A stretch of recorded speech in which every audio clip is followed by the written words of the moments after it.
Hey there, music enthusiasts. Welcome to a journey that will transform your sound and elevate your mixing skills. My name is Joel Mathe, and I'm thrilled to introduce to you our brand new course, An Easy Path to Live Audio Mixing. So get ready to embark on a sonic adventure where we demystify the intricacies of mixing and unveil the secrets to creating the perfect audio. But that's not all. We've got something special for you. How about an official certificate to showcase your newfound skills? Yes, you heard it right. Participate in our knowledge-packed course and earn yourself an official certificate. Imagine the satisfaction of proudly displaying that certificate, a testament to your dedication and expertise in the art of mixing. But wait, there's more. For those hungry for even deeper knowledge, we've got you covered. Dive deeper into the world of mixing with our comprehensive course book, filled with additional insights, tips, and techniques. So friends, absorb the knowledge, pass the quizzes. This is a chance to redefine your sound and mark in the world of music. Let's begin. Welcome once again to this lecture. Today we'll be starting our very first introduction. And the question we're asking ourselves is, what is sound? At the end of the video, make sure to drop a comment and tell us what you would have learned from today's lesson.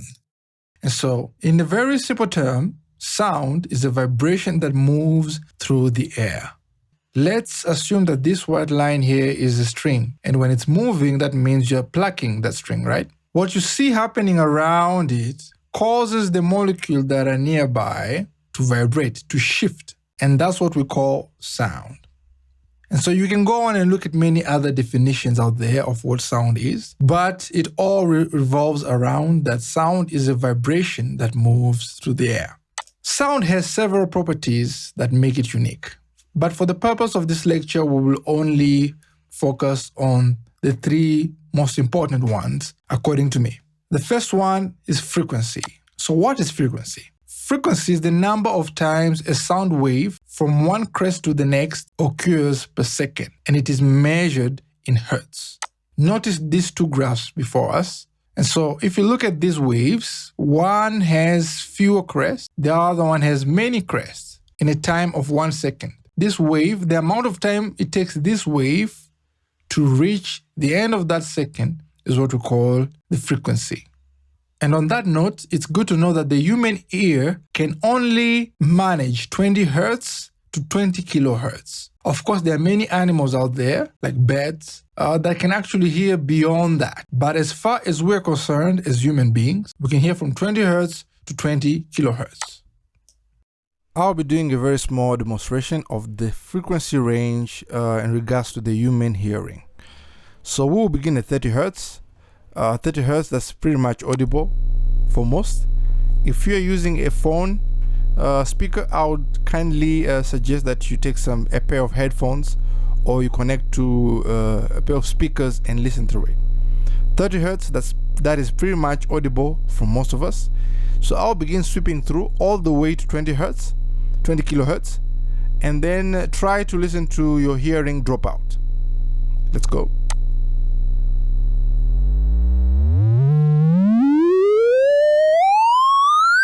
That's pretty fine. I'm sure all of us can hear.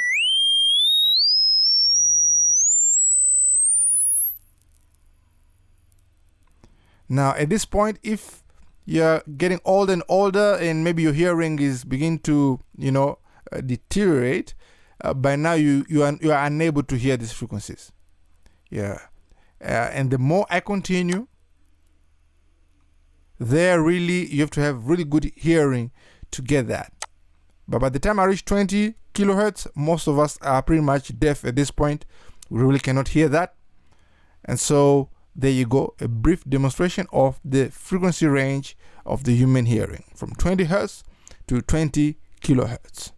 Before we continue, I just want to invite you to like and subscribe. It really goes a long way in helping the channel. And if you really want to support us, you can buy our comprehensive course book using the link down below. Also available is an audiobook. This will help us to continue making quality videos for you all. Let's get back to the lesson. The next property of sound is called amplitude. So what is amplitude? The amplitude of a sound determines the volume of the sound, and it is measured in decibels. As we look at this graph before us, the height of this crest, that's what we call the amplitude. As we look at these two graphs before us, you can see that one has a small amplitude, the other one has a very high amplitude. That means that in a live sound context or in a sound context, this signal here will be louder than the other. The knowledge of amplitude is very important to us in terms of sound engineers, in terms of music enthusiasts, because we need to understand how the human ear is affected by a certain level of sound pressure or dBs. For example, when a jet aircraft is taking off, it produces around 140 decibels. But why is that important? Why is it important to know all this? It is so that we know the tolerance, we know the dB tolerance of our ears. There's a certain amount of dB that we can only hear for a certain amount of time. For example, if you are around 124 decibels, that is the sound of the jet. If you are right beside the jet, beyond 3 seconds of that, you begin to damage your ears. Most of the time, you will have a dB between 88 and 91. Our concerts are usually around 4 hours. The last property we're going to look at is called phase. So you know the height, that's the amplitude, you know the width, the frequency, and now the phase refers to a point on the wave. Let's have a look at this graph right here. We have a very simple wave. The phase of this wave is any point upon this waveform. Any point.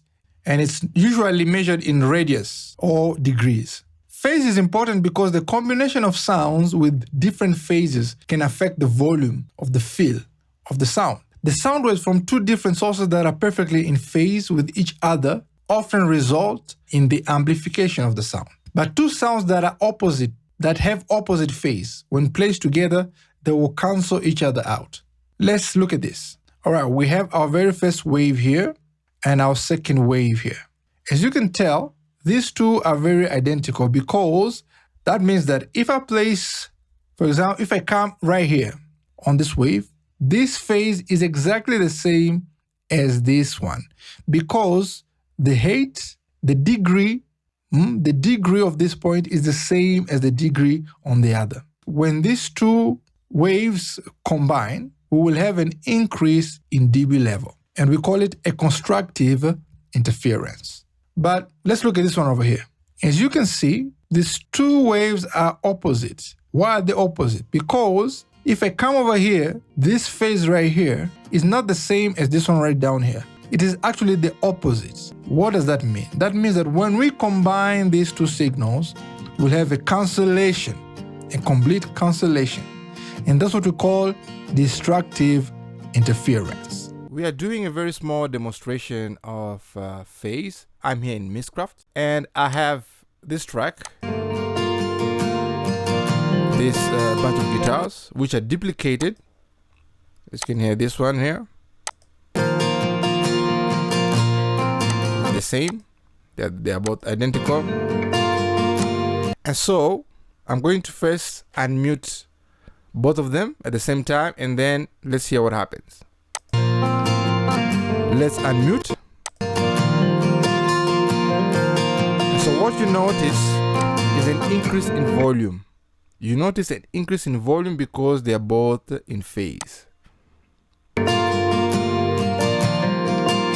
Now what we're going to do is take one of them out of phase using the phase button that we have here on the SSL channel. So let's do that. There you go. The moment I switch this phase on, the phase become contrary to each other, meaning they cancel each other out. Off. On. Because they both have the same phase, when I turn one of them out of phase, they cancel each other out.